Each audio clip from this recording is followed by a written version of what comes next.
Namaskar students, I am Varsha Gupta. Today we are continuing our chapter number 12, Source of Monopoly. आज हम chapter number 12 का नया topic start करने जा रहे हैं, एकाधिकार के स्रोत। एकाधिकार के बारे में कल के वीडियो में हमने डिस्कस किया था कि ये क्या होता है और एकाधिकार की जो कंडीशंस होती हैं वो क्या क्या होती हैं। तो आज हम मतलब उसके जो फीचर्स थे, मेन फीचर्स थे, उसकी जो मुख्य विशेषताएं थी कि एकाधिकार में क्या क्या कंडीशंस होती हैं, उस पर हमने कल डिस्कस कर लिया था। आज के इस वीडियो में हम देख रहे हैं कि एकाधिकार अगर कोई कंपनी अपने प्रोडक्ट पर एकाधिकार करती है तो वो किस तरह से कर लेती है, वो कैसे, कौन कौन सी कंडीशंस हैं, वो कौन कौन से ऐसे सोर्स हैं जिनके थ्रू मोनोपोली की कंडीशन डेवलप हो सकती है। तो इस पर हम देखते हैं।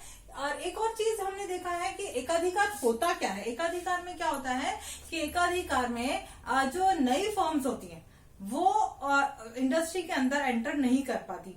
उनकी एंट्री पर क्या होता है, रिस्ट्रिक्शन होता है। वो रिस्ट्रिक्शन क्यों हो जाता है ना। अब देखिए मोनोपोली कब होगी। मोनोपोली में क्या होता है, एक ही फर्म होती है। तो मोनोपोली की कंडीशन, अब आपके दिमाग में ये क्वेश्चन भी हो सकता है, डेवलप हो रहा हो कि भाई मोनोपोली, अगर एक व्यक्ति किसी चीज का प्रोडक्शन कर रहा है तो दूसरा व्यक्ति उस चीज का प्रोडक्शन क्यों नहीं कर सकता।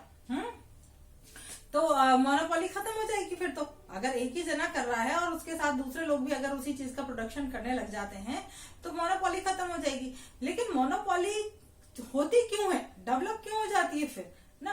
तो उसके क्या कारण है, उसका जो एक मेन प्रॉब्लम है, मोनोपोली डेवलप क्यों होती है, क्योंकि जो मोनोपोलिस्ट होता है, जो फर्म होती है, वो नई फर्म को अपनी इंडस्ट्री के अंदर एंटर नहीं करने देती।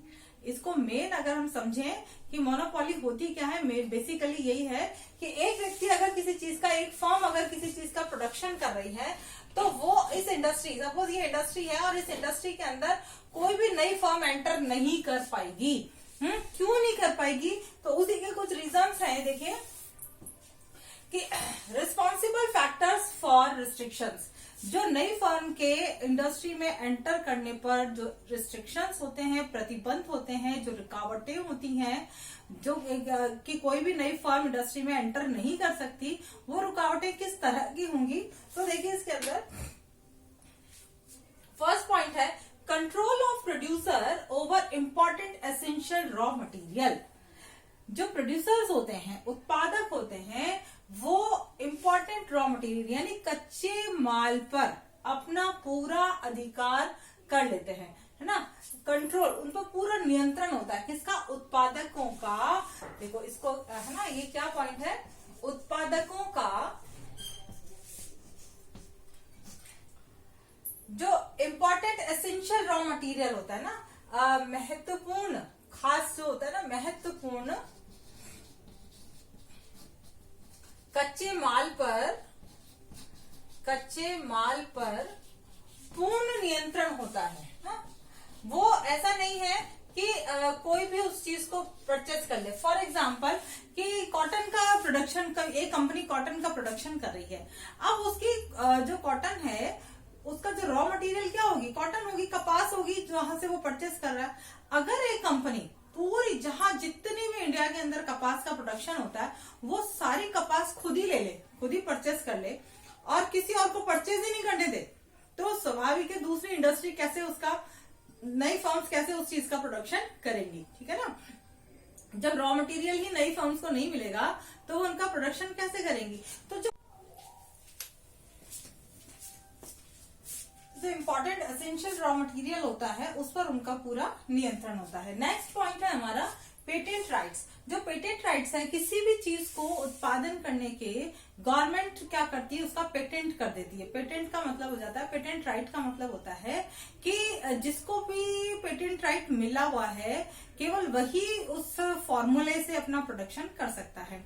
तो अनेक बार क्या होती है, ये जो फर्म्स होती हैं इतनी सॉलिड होती है, इकोनॉमिकली इतनी सॉलिड होती हैं कि ये एक तो कच्चे माल पर जो इनका रॉ मटेरियल होता है उस पर पूरा ये कैप्चर करके रखती हैं, उस पर पूरा अपना कंट्रोल रखती हैं। और दूसरा, गवर्नमेंट से ये परमिशन ले लेती हैं, पेटेंट, उसका पेटेंट राइट ले लेती हैं, जिससे कि उस चीज का प्रोडक्शन कोई दूसरी फर्म कर ही नहीं सकती है। तो पेटेंट राइट्स के थ्रू, यानी कि पेटेंट अधिकार, है ना। इसको हम क्या बोलते हैं, पेटेंट अधिकार भी बोलते हैं, यानी उत्पादन करने का अधिकार ये गवर्नमेंट से ले लेती है और गवर्नमेंट मतलब इसके तहत कोई दूसरी फर्म इस मार्केट के अंदर नहीं आ सकती और इस चीज का, जिस चीज का ये मोनोपोली प्रोडक्शन कर रहे हैं उस चीज का कोई दूसरी फर्म प्रोडक्शन नहीं कर सकती।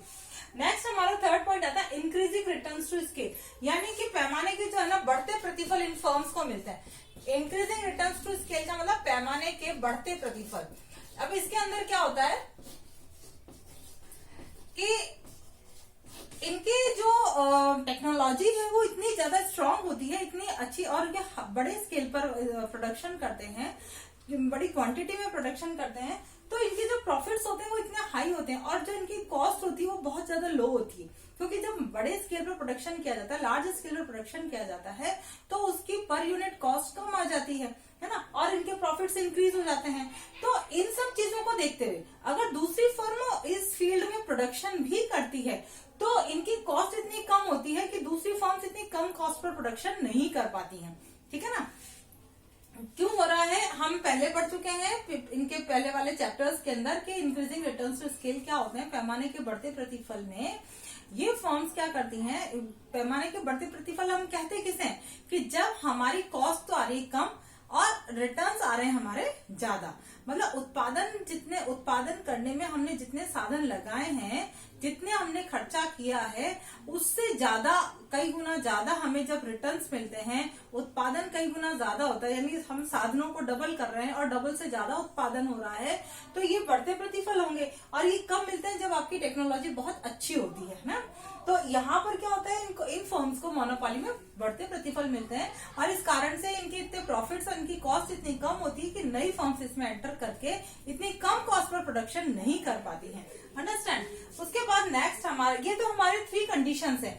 आपसे पूछा जा सकता है कि define the source of monopoly, है ना। मोनोपोली के सोर्स को आप डिफाइन करिए, तो 3 पॉइंट्स की 4 मार्क्स के क्वेश्चन में आपसे पूछा जा सकता है, तो 3 पॉइंट्स आपको इस पर डिस्कस करना रहेगा। ओके।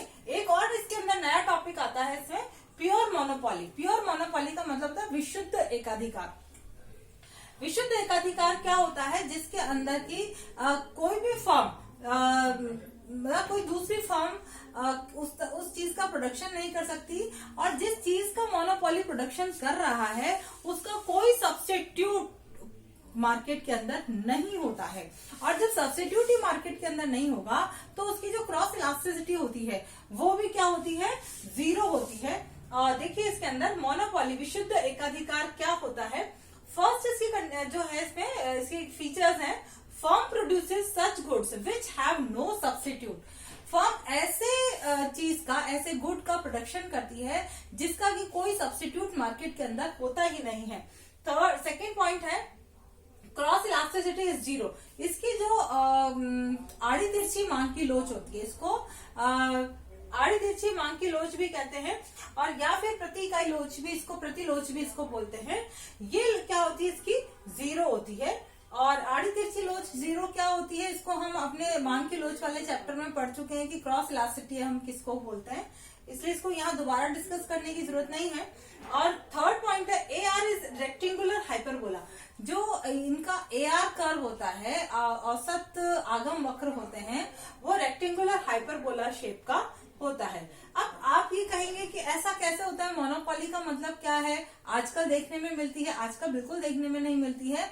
हमारे कंट्री के अंदर भी हम देखें तो केवल गवर्नमेंट ही, जो हमारा प्राइवेट सेक्टर है वो तो मोनोपोली कर ही नहीं सकता। गवर्नमेंट ही ने ही कुछ फील्ड के अंदर अपनी मोनोपोली रख रखी है, वो भी इसलिए रख रखी है क्योंकि उसको अगर की प्राइवेटाइजेशन उसका कर देती है तो कहीं कुछ लॉस होने की संभावना हमें नजर आती है। लेकिन फिर भी गवर्नमेंट जो है वो आजकल भी हर चीज का, हर फील्ड का प्राइवेटाइजेशन करती जा रही है। तो कुछ एग्जांपल्स है हमारे पास, जैसे इंडियन रेलवे है, ये अभी भी गवर्नमेंट सेक्टर के कंट्रोल में है। Government control over nuclear production, जो न्यूक्लियर प्रोडक्शन हो रहा है वो भी केवल गवर्नमेंट के कंट्रोल में ही हो रहा है, उसका भी प्राइवेटाइजेशन नहीं हो सकता। तो और जैसे अपना ये है इलेक्ट्रिसिटी डिपार्टमेंट है स्टेट का, तो स्टेट इलेक्ट्रिसिटी डिपार्टमेंट ये भी हमारे गवर्नमेंट के कंट्रोल में ही है।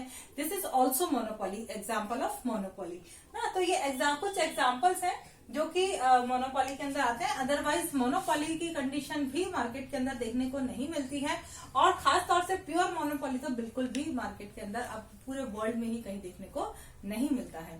तो स्टूडेंट्स, आज के वीडियो में इतना ही।